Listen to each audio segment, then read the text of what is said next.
गौतमी पाटीलच्या कारचा ॲक्सिडेंट झाला आहे आणि आत्ता एक व्हिडिओ व्हायरल झाला की बाबा ज्या रिक्षावाल्यांना उडवलं त्यांनी ते बसलेत उपोषणाला वगैरे, त्यांची मागणी न्याय आहे.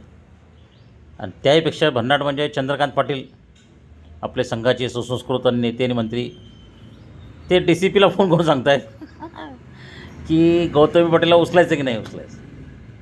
हे राजकीय नेते जे आहेत ना, हे असे फोन करतात पोलीस अधिकाऱ्यांना, याला उचला, त्याला टाका. चंद्रकांत पाटील कोण लागून गेले पोलिसांना फोन करणारे? हे आता सगळं टेक्नॉलॉजी आल्यामुळे सगळं गोष्टी बाहेर येतात. पूर्वी मला असं सांगायचं, याला आत टाका, RR पाटलांना फोन जायचे, याला बाहेर काढा, याला बेल मिळू देऊ नका, न्यायाधीशाला धमकी द्या, पोलिसांना लाच द्या. हे असे धंदे करतात राजकीय लोक.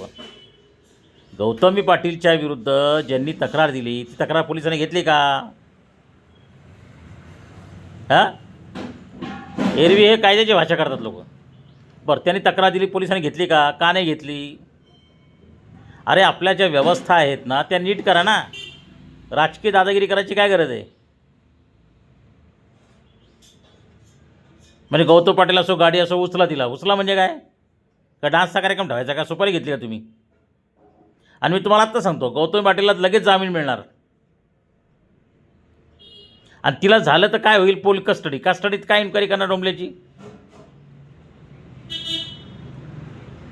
काय पोलीसवाले कस्टडीत इन्क्वायरी करणार आहे? 2 दिवसाची कस्टडी मिळाली तिला न्यायालयाचं बेल मिळेल, बेल मिळाली तिथे डान्सचा कार्यक्रम होईल. तिच्यात जे अंगभूत कौशल्य आहे त्याच्यामुळे सगळं. गौतमी पाटील जिंदाबाद. माझा मुद्दा असा आहे की सेलिब्रिटी असो, कुणी असो, कायदा सगळ्यांना समान असं म्हणता तुम्ही, मग का नाही लागत? का नाही करत तुम्ही?